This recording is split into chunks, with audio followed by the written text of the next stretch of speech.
As realtors, have you ever gotten scammed where the person you're in front of or talking on the phone is not the person that owns the house or the lot that you were inquiring about?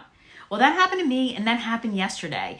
And I want to share my story because it could happen to just about anybody. I've heard about it, but now I've experienced it. So I thought I would share you the details of what happened and what to do. And if you have any solutions, please leave me a comment below. If you're new to my channel, I help realtors survive on social media so they don't force to feel like they have to be on every platform. So what happened is yesterday I got an email from Realtor.com. And so as we all do, we jump on it, we call right away, and we follow up on the lead. And the gentleman told me his name, wanted me to list his lot right away. So I happened to be on the road, and so that bought me some time because I wanted to know his formal address. I wanted to know his middle initial. I also wanted to comp because we needed to discuss on the right price for his property because it was a vacant lot in Ocean City. And so when we did this, everything was checking. He was giving me all the right answers, but my instinct told me to just dig a little deeper. So I did go on public records to verify that the information he's telling me is correct, that I am speaking to the person that owns this property. This is a phone conversation, we're not in person. And he had told me that he had a property in Ocean City, he had other properties, and he wanted to unload it.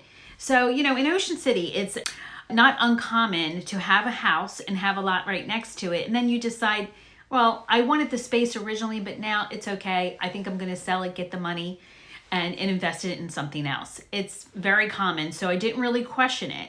He also asked me to, number one, put the house ready. He was very urgent about putting it on the market right away, which I was like, what's the hurry? But I keep going. And I also was asked if I needed to put a sign, my real estate sign, on the lawn. Now, on our listing agreement for New Jersey, we have an option for our clients to tell us whether they want to put a sign on the lawn. And so if someone doesn't, it's fine. I understand they don't always want their business heard throughout the neighborhood. That was fine, though it was a red flag in the back of my mind, to be honest with you. And so I went through the process, dragged it out just a little longer until I could verify who he was, but I wasn't having any luck. And a dear friend of mine told me about Trident Land Transfer, and this is why I'm bringing this up for any agents that hear this. They have what's called an Intel check system just for this. They are aware of the scammers, they know this is a problem, and they have a system in place where they can verify if we're actually talking to the real person.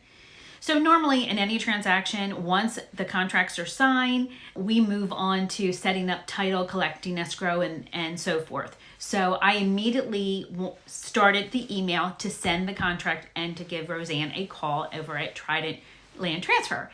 But before I could do that, the phone rang right away because I had gotten him to sign. So he did forge someone else's signature, electronic signature. And I put it on the market probably around yesterday about 12 o'clock, and I get an immediate phone call from another agent who said, Lisa, I just want to give you a heads up. You are dealing with a gentleman who is a scammer. I know the owners personally. You need to call her. So he gave me the phone number. I called them. Everything was verified. I was speaking to the original owners, and I was happy. I was so relieved about that because something in me just did not feel right. And so what do we do now? I kept it active until I got direction because the owner wanted to consult the authorities because she had already put in a report a year ago. Here I find out from another agent that calls me like 5 minutes after the first one, says, Lisa, I want you to let you know right away, we got caught up in this guy. He's a scammer. His name's Steve. And I said, well, my guy's pretending he's the owner, so I don't really know his original name. And he said, just be careful. This is definitely a scam. I listed the house last year. I got it under contract. We were at the closing table and we caught it just in the nick of time before the money was wired. So that was a good thing. But thank God for Tristan, who called me earlier and told me and gave me the owner's information. I just literally was so relieved about it. And so I just played along. We left it active because I knew that if I took it down, the gentleman who's trying to scam would find out and actually run. and I didn't know what the authorities needed. I had his email, I had his phone number, and so that's what I gave them. But it's just very scary out there. And we've heard this happen in Cape May as well, where they already went through the whole transaction. They made the sale. And the buyer's thinking he's building his new house. He brings his backhoe, starts digging, and the neighbor found out, called the owner and said, hey, no, I didn't sell this property. Now this owner of that lot has to go through all the processing to kind of clear up this problem that never was theirs to begin with because of these people, I want to say rotten people out there that really take advantage of the good ones. And so if you're ever experience this, please do your due diligence, go with your gut feeling, follow your instincts because your instincts are never wrong.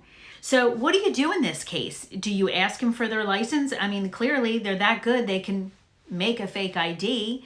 I would lean on title, but even title on another transaction missed the whole thing, didn't pick up that this person wasn't the real owner of the property.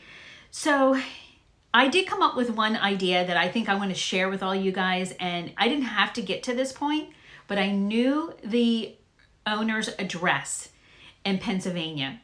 And so I was planning on writing a letter and sending it to him by mail and let him know a copy of the listing agreement saying, thank you for trusting in me to sell your lot.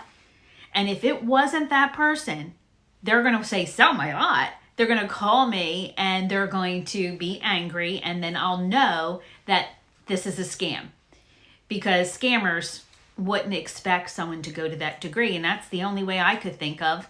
I mean, if it was close by, I would even get in my car and knock on the door and say, hey, are you the person I spoke to on the phone? Because I just got a call. And that's just so crazy, the world we live in, that this is actually an issue. Just another day in real estate. Well, if you've made it this far into my video, I just want to say thank you. And if you have anything to share, please make sure to leave a comment below. Until the next video.